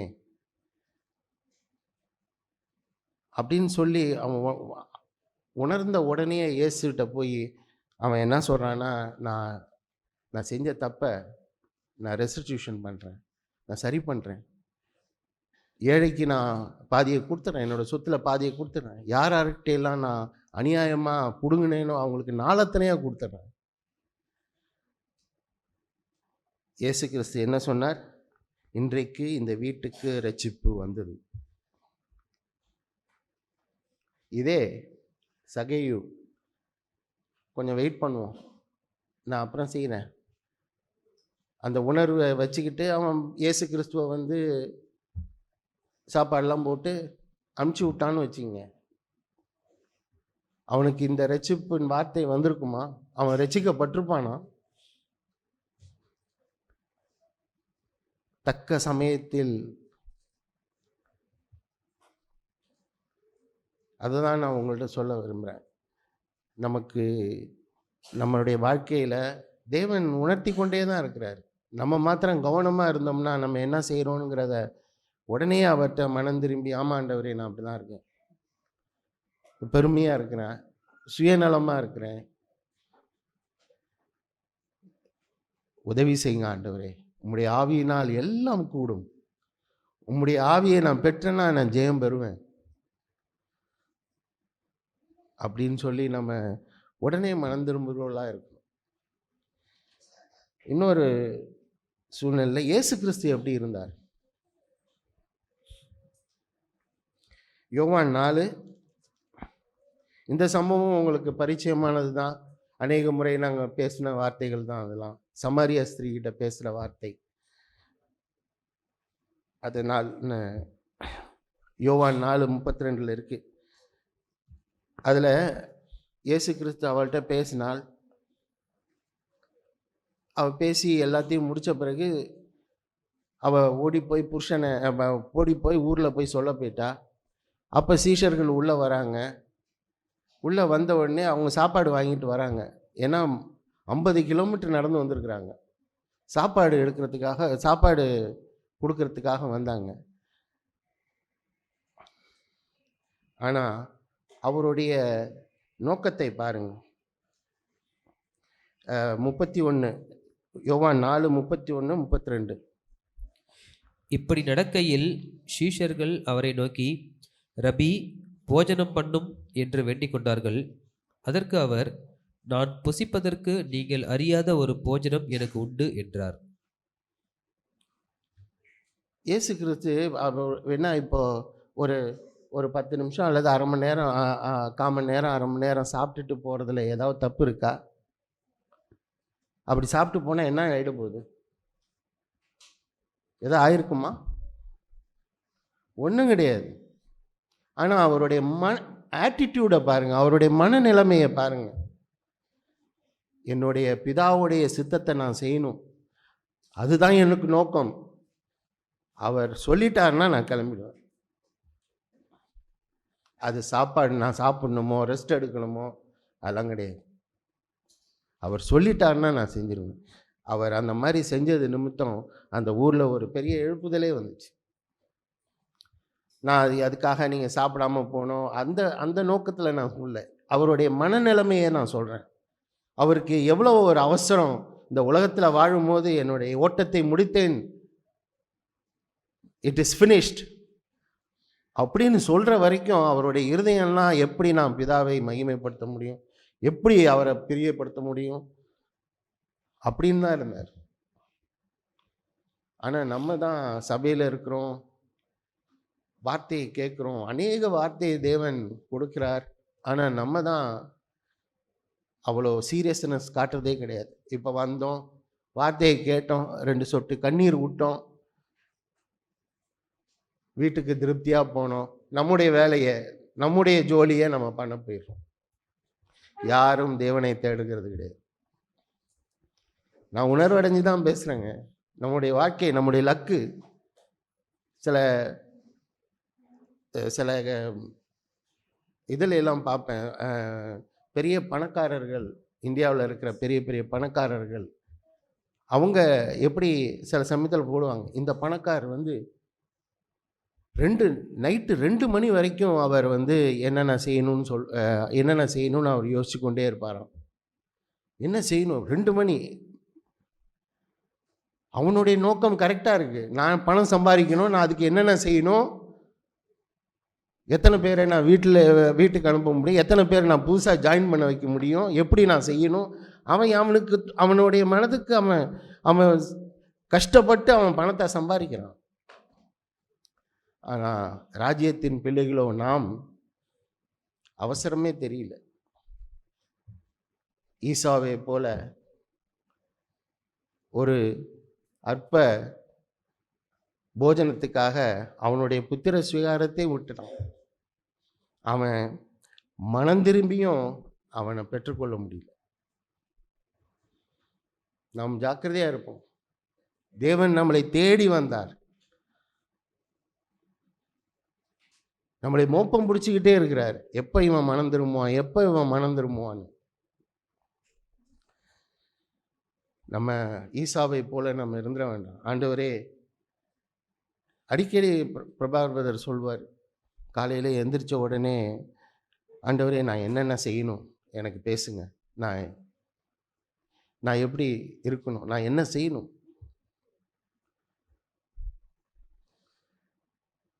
அந்த மாதிரி நம்ம பழகுவோம். ஒவ்வொரு நாளும் நீங்கள் காலையில் எந்திரிச்ச உடனே தேவனோடு ஐக்கியப்படுங்க. அது நம்மளை ஒரு இனிஷியலாக நமக்கு கஷ்டமாக தான் இருக்கும். ஆனால் போக போக போக போக அவர் தேவனோடு ஐக்கியப்பட அவருடைய ஆவியை, அந்த இயேசு கிறிஸ்துக்கிட்ட இருந்த ஆவி நம்மளை பற்றி கொள்ளும். அவர் எவ்வளோ அவசரமாக இருந்தார், அப்பாவுடைய சித்தத்தை செய்ய எவ்வளோ அவசரமாக இருந்தார். சாப்பாட்டை பார்க்கல, கஷ்டமாக இருக்குன்னு சொல்லலை. 50 மைல் தூரம்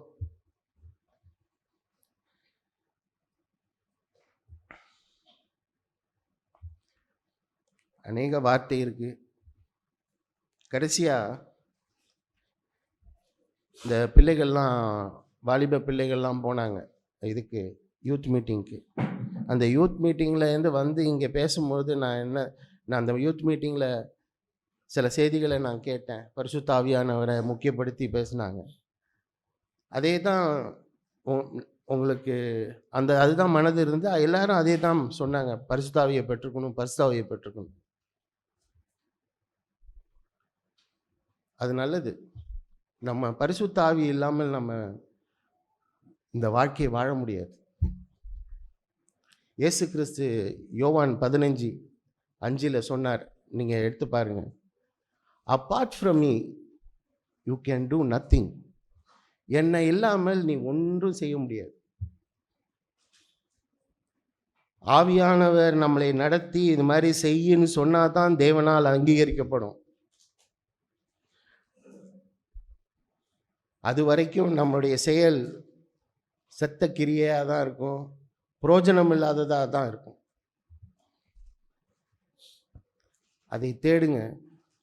ஆண்டவரே, நான் எதை செஞ்சாலும் நான் அந்த உணர்வுக்கு வந்த நிமித்தம் தான் எனக்கு ஆவியானவரை நான் பெற்றுக்கொண்டேன்.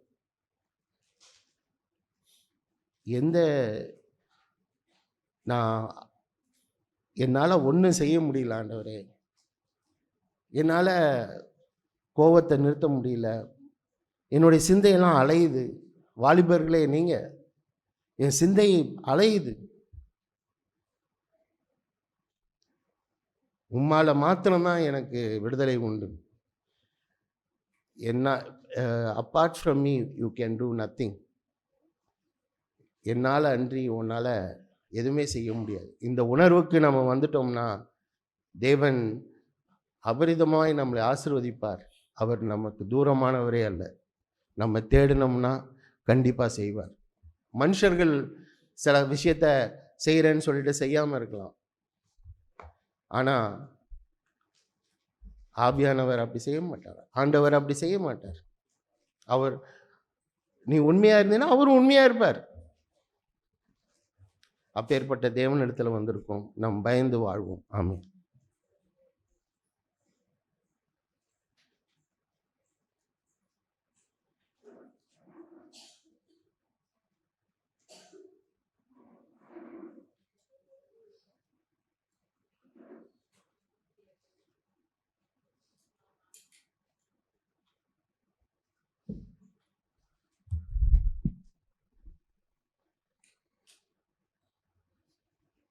கர்த்தரை கண்டடையத்தக்க சமயத்தில் அவரை தேடுங்கள்.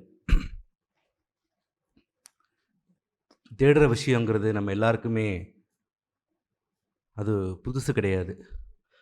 நம்ம எங்கேயாவது சாவியை தொலைச்சிட்டோம், அல்லது நம்மளுடைய முக்கியமான டாக்குமெண்ட், இப்போ இந்த எஸ்ஐஆர் வந்துச்சுல்ல, ஓட்டர் ஐடிக்கு என்னென்ன டாக்குமெண்ட் வேணும் அப்படின்னோடனே நம்ம தேடி பார்ப்போம், அந்த டாக்குமெண்ட் இருக்காது.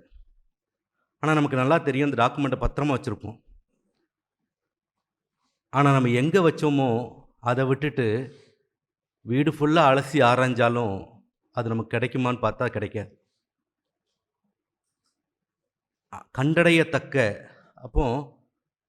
கண்டடையத்தக்க சமயத்தில் தேடுங்கள் அப்படின்னா, எங்கள் வீட்டில் அடிக்கடி ஏதாவது சாவி தொலைச்சிருவேன், ஏதாவது ஒரு இது தொலைச்சிட்டு தேடுவோம். அப்போது என் பிள்ளைங்களும் மனைவிக்கும் தேடுற விஷயங்கிறது அந்த அளவுக்கு இதாக இருக்காது. எனக்கு தேடுற விஷயம் சின்ன வயசுலேருந்து ரொம்ப பிடிக்கும். ஏன் தேடுறது ரொம்ப பிடிக்கும்னா, அடிக்கடி என் வீட்டில் சொல்லுவேன், நான் தேடும்போது தான் நான் கர்த்தரோடு உறவாட முடியும். அப்படின்னா என்ன அர்த்தம்னா, ஏதாவது ஒரு முக்கியமான ஒரு பொருளை தேடுவோம். நான் என்ன பண்ணுவேன்னா, என்னுடைய வாலிப வயசுலேருந்தே, ஆண்டவரே நான் தேடுற பொருள் எங்கே இருக்குன்னு உங்களுக்கு தெரியும், ஆனால் நான் தேடிக்கிட்டே இருக்கேன், வீடு ஃபுல்லாக கிடைக்கல. ஆனால் எனக்கு நீங்கள் எங்கே இருக்குன்னு ஞாபகப்படுத்துங்க, அல்லது எங்கே இருக்குன்னு என் கையங்க அந்த இடத்துக்கு கொண்டு போங்க.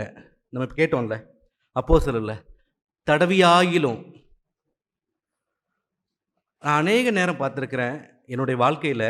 நான் என்னுடைய பெருமைக்குன்னு சொல்லலை, என் மனைவிட்ட கூட கேட்டேன்னு தெரியும், நான் தேடி அதை எடுக்காமல் நான் இருந்ததே கிடையாது. அப்படின்னா தேடுவேன், கொஞ்ச நேரம் உட்காந்து அப்படி யோசிப்பேன், எங்கே வச்சுருப்பேன், ஆண்டவரே எனக்கு ஞாபகப்படுத்துங்க. எனக்கு ஒரு நல்ல ஒரு வாய்ப்பு, ஒரு விஷயத்தை தேடும் பொழுது என்னுடைய அப்பாவோட, என்னுடைய தேவனோட உறவாடுறதுக்கு ஒரு நல்ல ஒரு வாய்ப்பு. ஆனால் இதில் என்ன ஒரு இதுன்னா, நான் எதை தேடிட்டு இருக்கனோ அதை கண்டுபிடிக்கும் போது ஏற்கனவே அப்பப்போ நம்ம வீட்டில் சில விஷயம் தேடிட்டு இருப்போம், அதுவும் அந்த டைம் கிடைக்கும். அதே மாதிரி தான் நம்மளுடைய வாழ்க்கையிலையும். நம்மளுடைய வாழ்க்கையில் முக்கியமான ஒன்று என்ன தெரியுமா? நான் இப்போ கேட்டுக்கொண்டிருக்கும்போது நான் உணர்வடைஞ்சது, கிறிஸ்தவ வாழ்க்கைக்கு சமாதானமும் இளைப்பாறுதலும் ரொம்ப முக்கியம். நம்ம எத்தனை பேர் சமாதானத்தையும் இளைப்பாறுதலையும் தொலைச்சிக்கிட்டு தேடிட்டு இருக்கோம் தெரியுமா? அது எங்கே தொலைச்சோன்னு கூட நமக்கு தெரியல. நம்ம அதுக்கு என்னெல்லாமோ செய்கிறோம். நமக்கு ஒரு மனசு ஒரு மாதிரி வேகாக இருக்குது, வெற்றிடமாக இருக்குது. உடனே அந்த வேகாக இருக்கிறது, வெற்றிடமாக இருக்கிறத போக்குறதுக்கு உடனே சரி ஒரு மாதிரி இருக்குது மனசு, வெளியே போகலாம், வெளியே போய் ஷாப்பிங் போகிறது, இல்லை மொபைல் எடுத்து மொபைலில் ஏதாவது நம்ம பார்க்குறது, நம்மளுடைய கவனத்தை நம்ம இது பண்ணுறோம். ஆனால் எனக்கு வெற்றிடமாக இருக்குது, எனக்கு சோர்வாக இருக்குது. அதை விட இன்னொன்று பார்த்தீங்கன்னா, சில நேரம் படபடன்னு இருக்கும் நமக்கு. அந்த படபடன்னு இருக்குது அப்படின்னாலே என்ன அர்த்தம்னா, என்கிட்ட உள்ள எண்ணத்தையும் நான் தொலைச்சிட்டேன். அந்த உணர்வு நம்ம எத்தனை பேருக்கு இருக்குது? நான் அநேக நேரம் கேள்விப்பட்டிருக்கிறேன். சாக்பனன் சொல்லுவாங்க, பரிசுத்த ஆவியானவர் எப்படின்னா ஒரு புறாவை போன்றவர். அவர் அவ்வளவு மென்மையானவர். நீங்கள் பார்த்தீங்கன்னா தெரியும், அந்த கரண்ட் கம்பத்தில் புறா இருக்கும். அந்த புறா நின்றுட்டு இருக்கும், எங்கேயோ தூரத்தில் அந்த கரண்ட் கம்பத்தில் லேசாக ஒரு அதிர்வு ஏற்பட்டால் போதும், இந்த புறா பறந்துடும். அதே மாதிரி என்னுடைய வாழ்க்கையில் எத்தனை அதிர்வுகள், என்னுடைய மனைவியை நேசிக்க முடியாத அதிர்வுகள், நான் நினச்ச மாதிரி நடக்கலைங்கிற அதுக்கு வர்ற கோபம், அதிர்வுகள், சபையில் என் சகோதரனை நேசிக்க முடியல, நான் என்ன சொல்லணும் அதை செய்யலை, இப்படி நடக்கலை அப்படி நடக்கலைன்னு எத்தனையோ காரியங்கள், மன்னிக்க முடியாத அதிர்வுகள். நம்ம இப்போ ரீசெண்டாக கூட கேட்டோம், பூரா பறந்து போச்சு, அந்த எச்சம் தான் இருக்குது. ஆனால் அந்த எச்சத்தை வச்சுக்கிட்டு நம்ம நினச்சிக்கிட்டு இருக்கிறோம் ஆவியானவர் எனக்குள்ளே இருக்காருன்னு. ஆனால் எனக்கு தேவன் என்னை காட்டினது என்னென்னா, எனக்கு ஆவியானவர் இருக்காரா இல்லையான்னு கண்டுபிடிக்கிறதுக்கு தேவன் எனக்கு ஒன்று வச்சிருக்கிறாரு. என்ன வச்சிருக்காரு தெரியுமா? நான் இளைப்பாறுதலாக இருக்கிறேனா, நான் ரெஸ்ட்டில் இருக்கிறேனா. எப்போல்லாம் நான் இளைப்பாறுதலில் இல்லாமல் ஒரு மாதிரி படபடன்னு இருக்கிறேன், யாரையோ மன்னிக்க முடியாமல் இருக்கிறேன், ஏதோ ஒரு விஷயத்துக்கு எனக்கு ஒரு மாதிரி வருது அப்படின்னா, என்கிட்ட ஆவியானவர் அந்த இடத்துல பறந்துட்டார். நம்மளுடைய வாழ்க்கையில் நம்ம எங்கே தொலைச்சோம், நம்ம அதுக்கு வேற என்னென்னமோ செய்கிறோம் அந்த படபடப்பை போக்குறதுக்கும். ஆனால் எல்லாமே எப்படி இருக்குன்னா மாயையாக இருக்குது. எனக்கு என்ன தேவையோ அதை விட்டுட்டு என்னத்தெல்லாமோ நம்மளுடைய எப்படி குடிகாரன் தன்னுடைய நிம்மதிக்காக குடிச்சிட்டு அந்த கொஞ்ச நேரம் குடித்து வெறிச்சிருக்கிறானோ, அதே போல் நாமளும் என்ன பண்ணுறோன்னா நம்மளுடைய விருப்பத்தை நிறைவேற்றிட்டு குடித்து வெறிச்சிட்ருக்குறோம். ஆனால் அங்கே தேவை என்னன்னா, ஆவியானவர் தான் எனக்கு தேவை. அவரை நான் தொலைச்சிட்டேன். என்னுடைய சமாதானத்தையும் என் இளைப்பாறுதலையும் ஏதோ ஒரு இடத்துல தொலைச்சிட்டேன். நான் உட்காந்து பார்த்தேன், இப்போ எனக்கு ஒரு மாதிரி படபடன்னு இருக்கதா, நான் உட்காந்து ஆண்டவரே என்கிட்ட பேசுங்க ஆண்டவரே, நான் எங்கே தொலைச்சேன்னு காட்டுங்க ஆண்டவரே. அவர் அப்படியே பின்னாடி ரிவைண்ட் பண்ணுவார். நம்ம எல்லாருக்குமே நம்மளுடைய வாழ்க்கையை மெமரின்னு ஒன்று இருக்குது.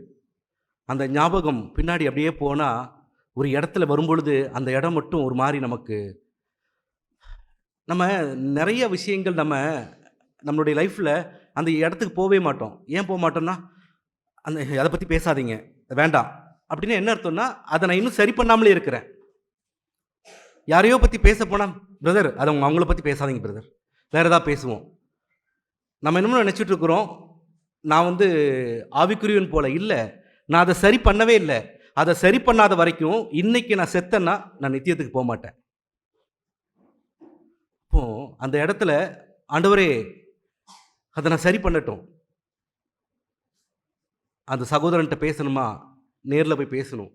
இல்லை என்னால் பேச முடியலையா, எனக்கு யார், எனக்கு காட்டுங்க. ஆவியானவர் எப்படின்னா, அவர் எனக்கு தேற்றரவாளனாக இருக்கிறாரு.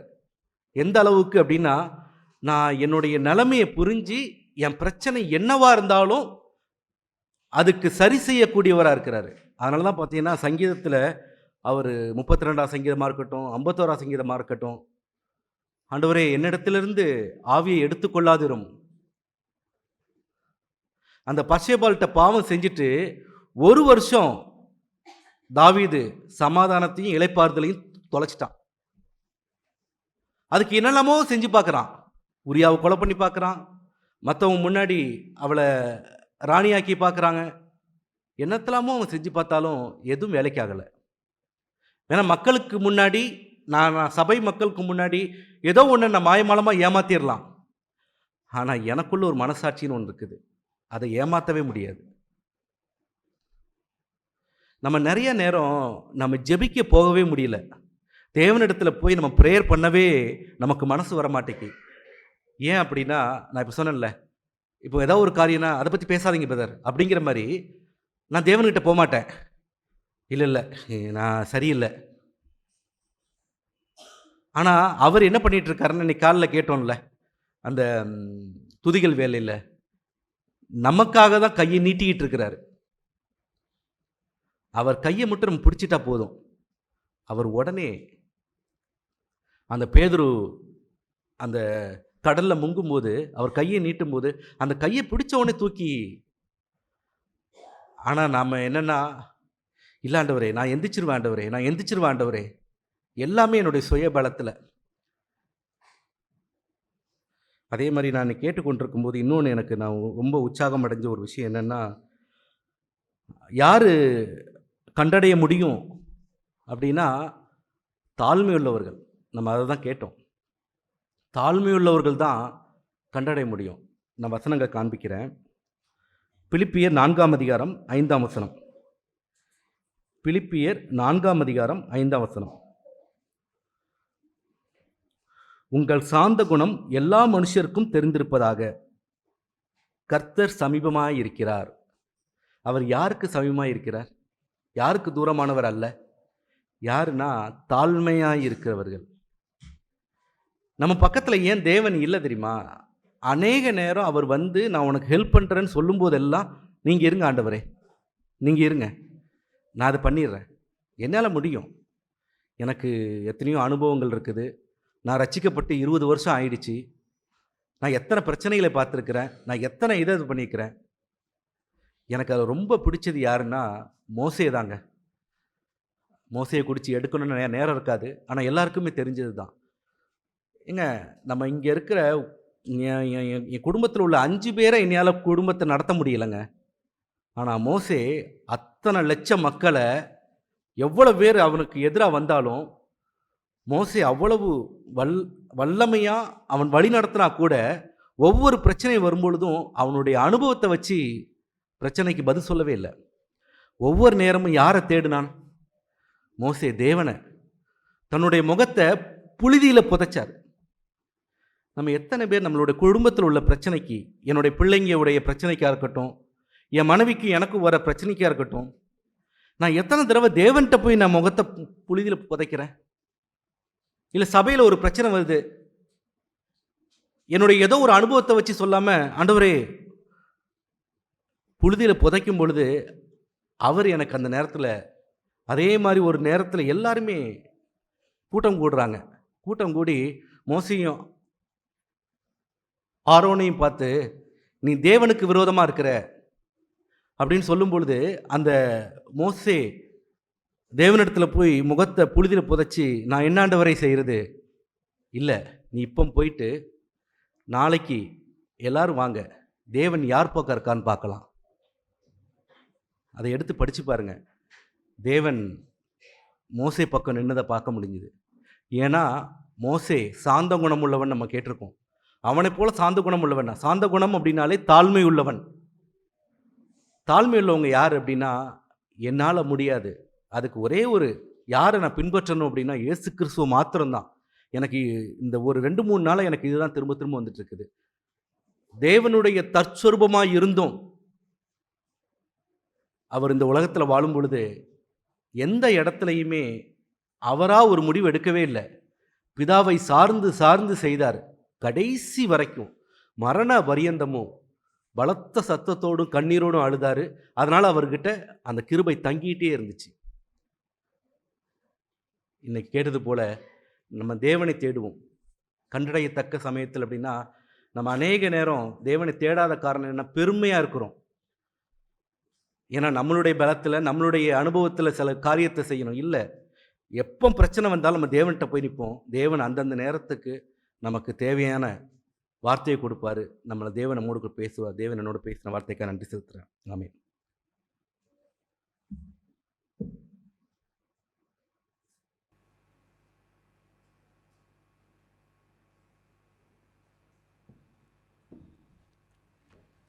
தேவன் பேசின வார்த்தைக்காக நன்றி செலுத்துகிறேன்.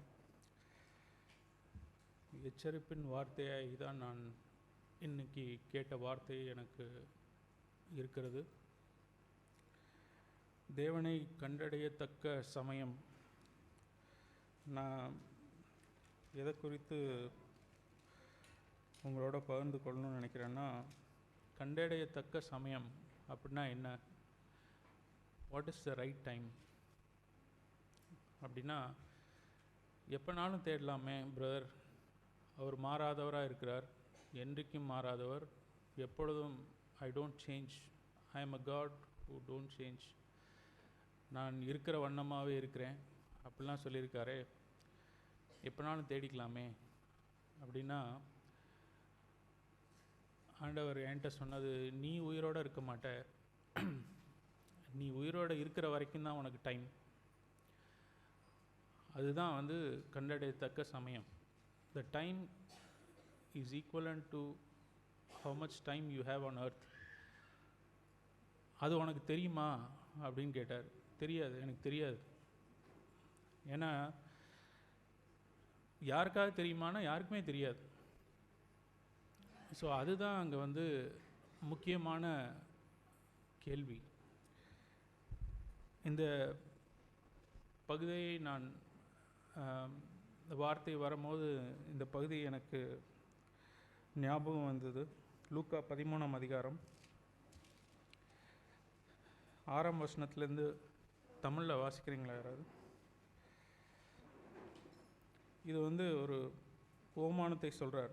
A man had a fig tree which he had planted in the vineyard.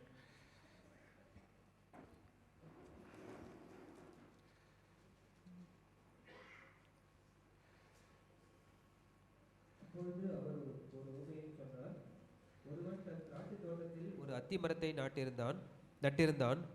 அவன் வந்து அதிலே கனியை தேடினபோது ஒன்றும் காணப்படவில்லை. அப்பொழுது அவன் தோட்டக்காரனை நோக்கி, இதோ 3 வருஷமாய் இந்த அத்தி மரத்தில் கனியை தேடி வருகிறேன், ஒன்றையும் காணவில்லை. இதை வெட்டி போடு, இது நிலத்தையும் ஏன் கெடுக்கிறது என்றான். அதற்கு அவன், ஐயா, இது இந்த வருஷம் மட்டும் இருக்கட்டும். நான் இதை சுற்றிலும் கொத்தி எரு போடுவேன்.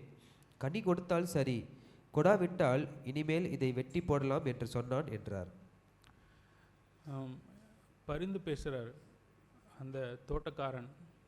இன்னும் 1 வருஷம் சான்ஸ் கொடுங்க, நான் இன்னும் சுத்தம் பண்ணி எருவெல்லாம் போட்டு கனி வருதான்னு பார்ப்போம்.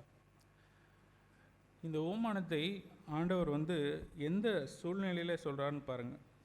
And he began telling this பேரபிளுக்கு முன்னாடி, அப்பொழுது அப்படின்றதுக்கு முன்னாடி அங்கே ஒரு சம்பவம் நடக்குது. அங்கே என்ன சொல்கிறாங்கன்னா, சில பேர் வந்து சொல்கிறாங்க, பிலாத்து வந்து கலிலேயர்களை சில பேரை கொன்னுட்டான். எங்கே கொன்னான்? they reported Galileans whose blood Pilate had mixed with their sacrifices. அப்படின்னா தேவ ஆலயத்தில்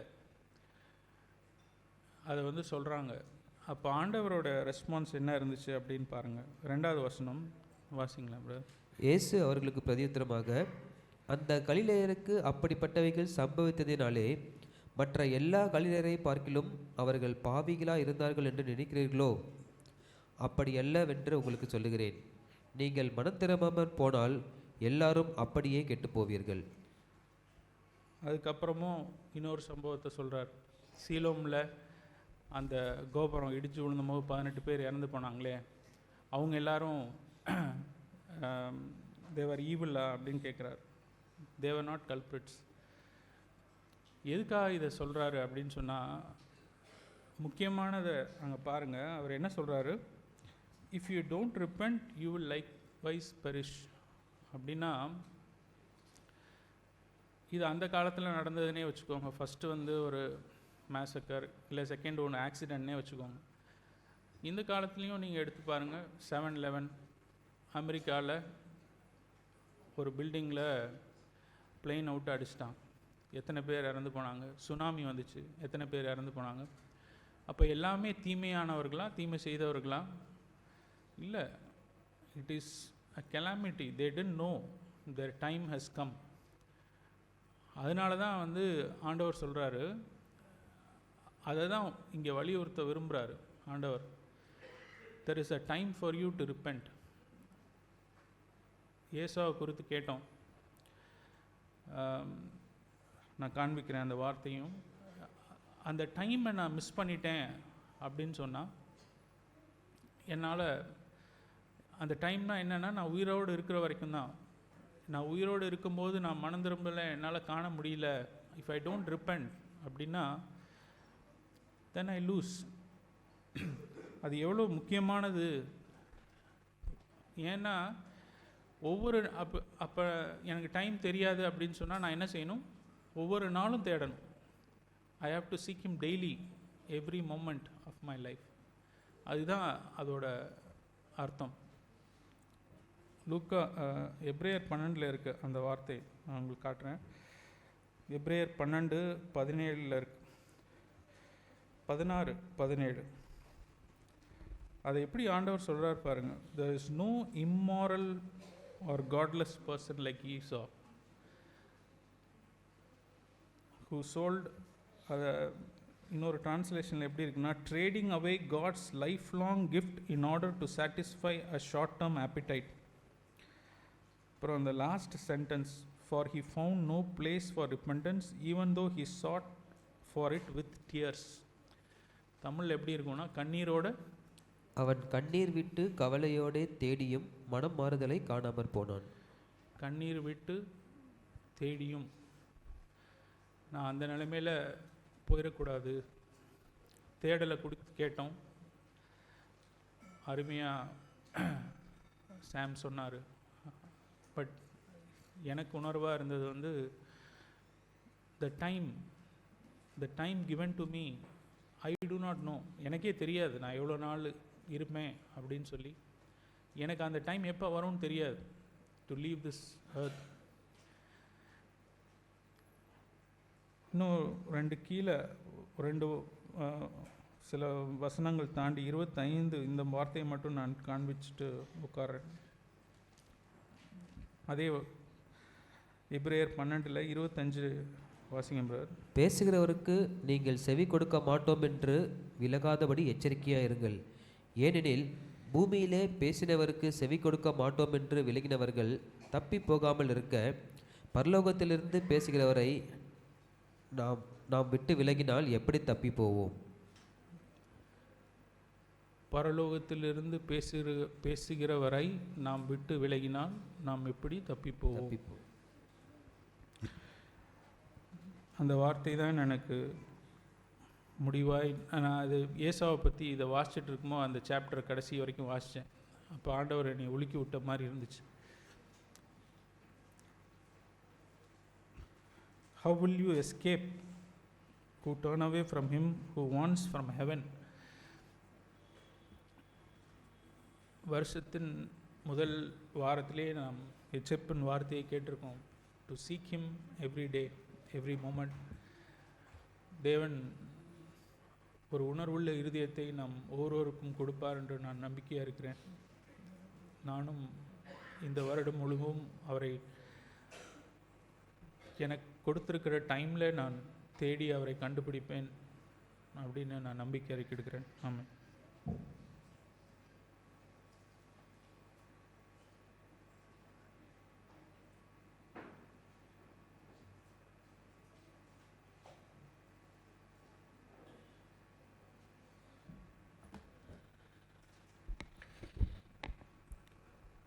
கர்த்தர் சமீபமாக இருக்கையில் நம்ம அவரை தேட வேண்டும் சொல்லிட்டு நம்ம காலையிலேருந்து கேட்டுட்ருக்கோம்.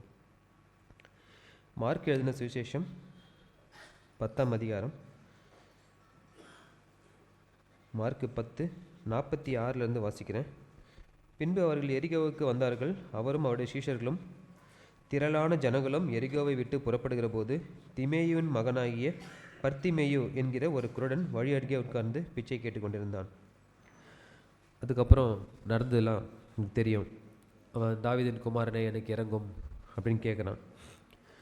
அப்போது கூட இருந்தவங்களாம் பேசாத, வாய் மூடு அப்படின்னு சொல்லி அவனை அதட்டுறாங்க. ஆனாலும் அவன் வாயை மூடாமல் முன்னிலும் அதிகமாய் தாவீதின் குமாரனே எனக்கு இறங்கும் அப்படின்னு கேட்குறான். 49 இயேசு நின்று அவனை அழைத்து வர சொன்னார்.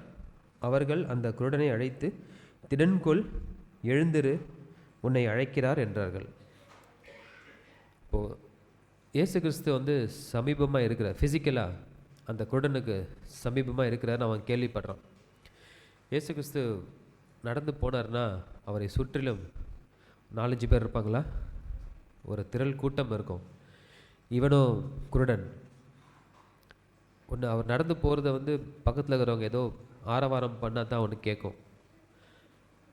அவன் அந்த டைமை விட்டான்னா, இப்போ நம்ம கேட்டோமே நம்மளோட டைம், நான் இறந்துட்டேன்னா நான் அவரை தேட முடியாது. அந்த டைம் அவன் மிஸ் பண்ணிட்டான்னா அவனால் கண்டிப்பாக திரும்பவும் இயேசு கிறிஸ்து எப்போ வருவார் அந்த வழியாக அப்படின்னு அந்த எரிகோ பட்டணத்தில் அவன் வெயிட் பண்ணிட்டே இருந்திருப்பான். அப்போது கிட்ட வரும்பொழுது தான் அவன் தாவீதின் குமாரனே எனக்கு இறங்கும்னு சொல்லிட்டு அவன் எப்படி கூப்பிட்டுருப்பான்? ரொம்ப மெல்லிய சத்தத்தில், தாவீதின் குமாரனே எனக்கு இறங்குங்க, நீங்கள் இறக்கமுள்ளவர் தானே எனக்கு இறங்குங்க, நீங்கள் ரொம்ப கிருபையுள்ளவராச்சே எனக்கு இறங்குங்க அப்படி சொல்லியிருப்பானா? எவ்வளவு உரத்த சத்தமாய் அவருடைய நிர்பாக்கிய நிலையை உணர்ந்தவனாய், இப்போ நான் மிஸ் பண்ணிட்டேன்னா நான் அவரை திரும்ப பார்க்க முடியாது. தன்னுடைய ஒரு ஃபைனல், இதான் எனக்கு லாஸ்ட் சான்ஸ் அப்படின்ற ஒரு எண்ணத்தோடு தான் அவன் கத்தியிருந்திருப்பான். குறுக்க மறுக்கமாக ஓடி இருந்திருப்பான். யாராச்சும் எனக்கு உதவி செய்ய மாட்டாங்களா அப்படின்னு ஒரு, ஏன்னா அவனுக்கு கண்ணு தெரியாது, அவர் எப்படி இருப்பான்னு கூட தெரியாது, அவரை பற்றி கேள்விப்பட்டது மாத்திரம்தான். ஆனால் உங்களுக்கும் எனக்கும் தேவன் செய்த அநேக நன்மைகளை மறந்தவர்களாய், இருதயத்தை கடினப்படுத்தி கொண்டவர்களாய், அவர்களை தேடாமல் இருக்கிறது தான் எவ்வளோ பேர், அவனை காட்டிலும் எவ்வளோ ஒரு நிர்பாக்கியமான நிலைமை. நான் அதை படிக்கும்போது அப்படி தான் உணர்ந்தேன். நீர் சமீபமாக இருக்கும் போதே நான் உண்மை தேடட்டும். நான் தேட ஆரம்பிச்சிட்டேன்னா, நம்ம காலையில் ஆராதனை கேட்டது போல் அவர் கையை நீட்டிக்கொண்டே இருக்கிறார். நான் ஒன்ஸ் தேட ஆரம்பிச்சுட்டு அவர் கையை பிடிச்சிட்டேன்னா அவர் நம்மளை விட்டுவிடவே மாட்டார். நம்ம சங்கீதத்தில் ஒரு வசனம் இருக்குது, நமக்கு இலக்கம் தெரிஞ்ச வசனம் தான். அவர் யாருக்கு சமீபமாக இருக்கிறார் அப்படின்னா, நொறுங்குண்ட இருதயமுள்ளவருக்கு கர்த்தர் சமீபமாக இருந்து. ஒன்று நம்ம அவர் சமீபமாக இருக்கும்போது நம்ம தேடணும். நம்ம தேடிட்டோம்னா, நம்ம அவரை கண்டடைஞ்சிட்டோம்னா நமக்கு சமீபமாகவே இருக்கிறார், நமக்கு பக்கத்தில் இருக்கிறார். நம்ம கேட்டோமே, யோபு வலது புறமும் இடது புறமும் தேடியும் அவரை பார்க்கல, கண்டடையில. ஆனால் நொறுங்குண்ட இருதயம், என்னை தாழ்த்தின இருதயமா, என்னை தாழ்த்தி நான் ஒன்றுமே இல்லை ஆண்டவரே சொல்லிட்டு நொறுங்குண்டு இருந்தேன்னா அவர் எனக்கு அருகாமையிலே இருக்கிறார். அதுதான் நமக்கு கொடுக்கப்பட்ட மிகப்பெரிய வாக்குத்தத்தம். நான் உங்களுக்கு இதை செய்வேன், அதை செய்வேன், உங்களை ஆசீர்வதிப்பேன், உங்களை படிப்பை ஆசீர்வதிப்பேன், உங்களுக்கு நல்ல செல்வத்தை கொடுப்பேன், நல்ல பணம் காசை கொடுப்பேன். அது அல்ல, தேவன் எனக்கு சமீபமாக இருக்கிறது தான் எனக்கு மிகப்பெரிய ஆசீர்வாதம். நான் இதை படிக்கும்போது நான் இதைத்தான் உணர்ந்தேன். அவர் நின்று அவனை கூப்பிட்டு நான் அவனை சுத்தமாக்கணும்னு சொல்லிட்டு அவனை கூப்பிடுறாரு. உடனே அவன் தன் மேல் வஸ்திரத்தை எரிந்து விட்டு எழுந்து இயேசுவினிடத்தில் வந்தான். நம்மை போர்த்தி கொண்டிருக்கிற பெருமை, நாம் அதே போர்த்தி தான் உட்காந்துருக்குறோம். இது என்னால் முடியும் அப்படின்னு ஒரு போர்த்தி கொண்டிருக்க, தன்னால் முடியும் அப்படின்ற ஒரு தன்னம்பிக்கை, அந்த நம்பிக்கை, என்னுடைய சுய நீதி, அதை எல்லாத்தையும் வச்சு நான் போர்த்திக்கிட்டு இருக்கிறதுனால இயேசு கிறிஸ்து எனக்கு சமீபமாக இருக்கவே மாட்டார். அதை எல்லாத்தையும் கலைந்து விட்டு ஓடி போய், இயேசுவே நீர் சமீபமாக இருக்கும்போது நான் உங்களை தேடி விடட்டும் அப்படின்னு சொல்லிட்டு அவரோட பாதத்தை பிடிச்சிட்டோம்னா, இவனுக்கு நடந்தது தான் எனக்கும், என்னையும் பார்த்து தான் சொல்லுவார், நீ போகலாம், உன் விசுவாசம் உன்னை ரட்சித்தது. என்னுடைய விசுவாசம் தான் என்னை ரட்சிக்க முடியும். நம்ம அடிக்கடி கேட்டிருக்கிறோம், இயேசு கிறிஸ்துனால செய்யக்கூடாத ஒரே ஒரு காரியம் என்ன? எனக்கு விசுவாசம் இல்லைன்னா எதையுமே செய்ய மாட்டார். நான் விசுவாசமாய் கூப்பிடலன்னா, செய்யலைன்னா, கேட்கலன்னா எதுவுமே செய்ய மாட்டார். அவரால் கூடாத காரியம் அது ஒன்று தான். கடைசியாக சங்கீதம் 145, சங்கீதம் 145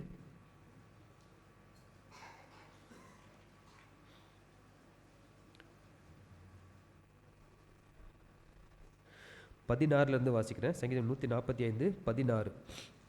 நீர் உமது கையை திறந்து சகல பிராணிகளின் வாஞ்சையையும் திருப்தியாக்குகிறீர். ஆடு, மாடு, கோழி, சகல பிராணிகளின் வாஞ்சை நமக்கு தெரியுமா? அந்த ஆடு மாடுக்கு என்ன தேவைன்னு நமக்கு தெரியுமா?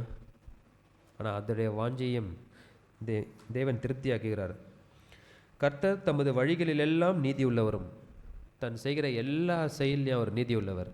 நமக்கு தான் அது புலப்பட மாட்டேங்குது. ஏன் ஆண்டவரே, ஏன் எனக்கு அனுமதித்தீர்? இதை ஏன் எனக்கு கொடுத்தீர்? இதை ஏன் எனக்கு கொடுக்கலை? இல்லை, அவருக்கு தெரியும்.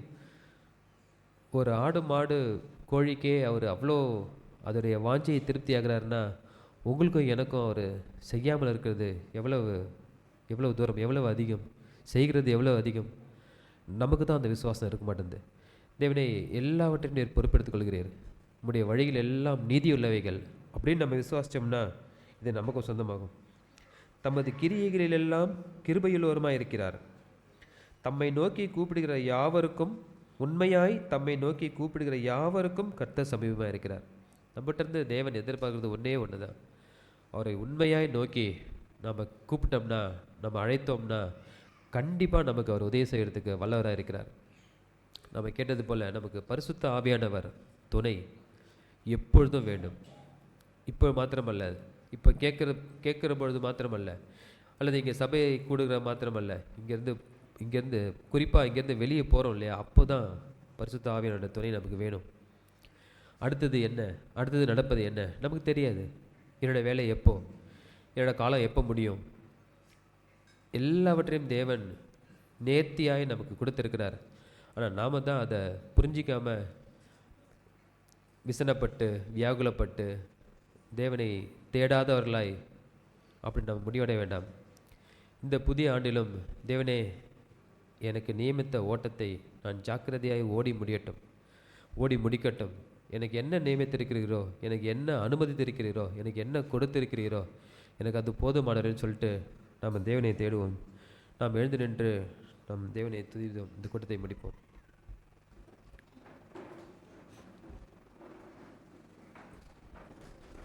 உணர்வடைந்தவர்கள் 2 சகோதரர்கள் 2 சகோதரிகள் சுருக்கமாய் நம்முடைய நன்றியை, நம்முடைய ஜெபத்தை ஏறெடுப்போம்.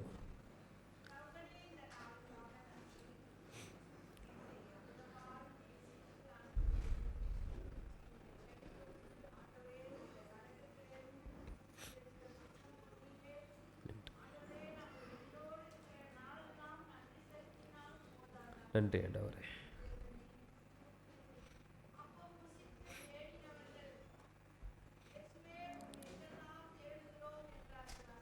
இயேசுவே.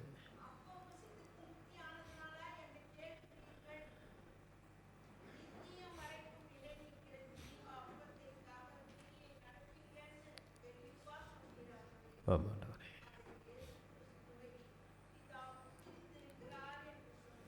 நன்றி தகப்பனே.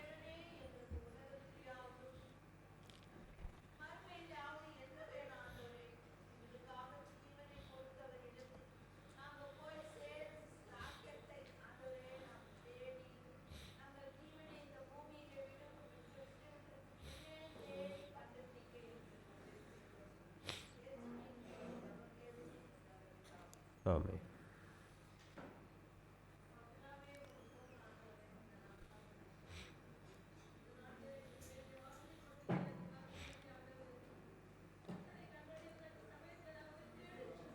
நன்றி ஆண்டவரே.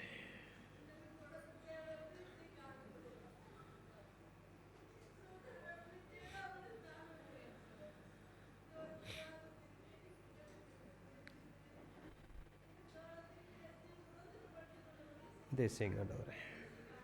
ஆமென். ஆமென்.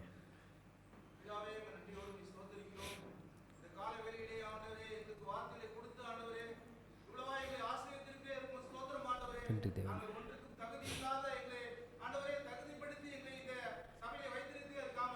நன்றி இயேசுவே.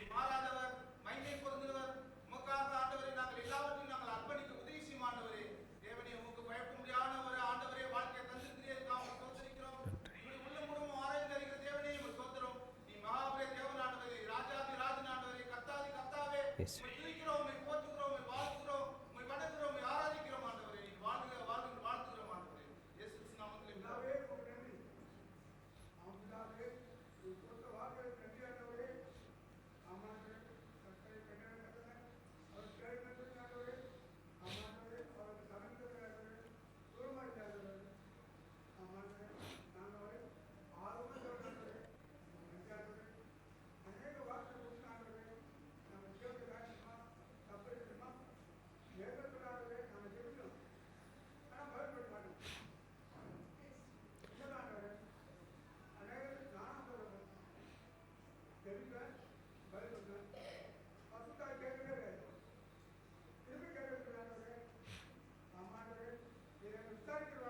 தேவனே.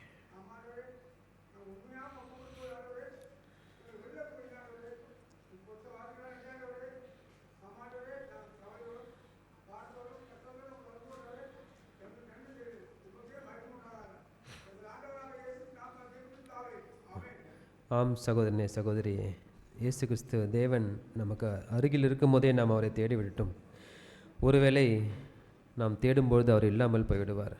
நம்முடைய தேடலுக்கு அவர் தம்மை ஒழித்து கொள்வார். அந்த நிலைமைக்கு நீங்களும் நானும் போக வேண்டாம்.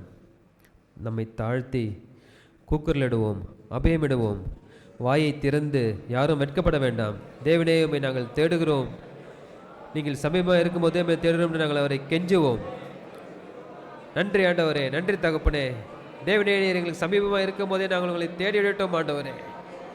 எங்களுக்கு கொடுத்திருக்கிற இரக்கங்களின் காலங்களுக்காக நன்றி ஆண்டவரே.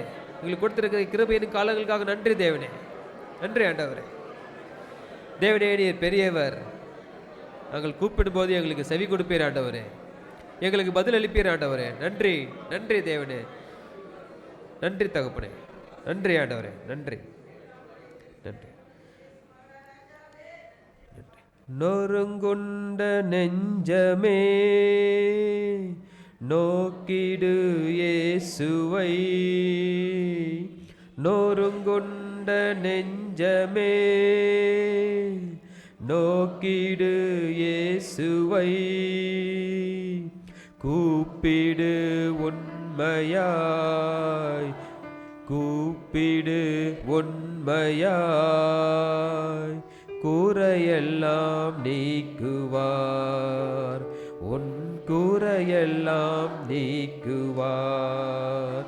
ஒன்று சேர்ந்து நாம் துதிப்போம், சாத்தானை மிதிப்போம், தேசத்தை சுதந்தரிப்போம். ஒன்று சேர்ந்து நாம் துதிப்போம், சாத்தானை மிதிப்போம், தேசத்தை சுதந்தரிப்போம்.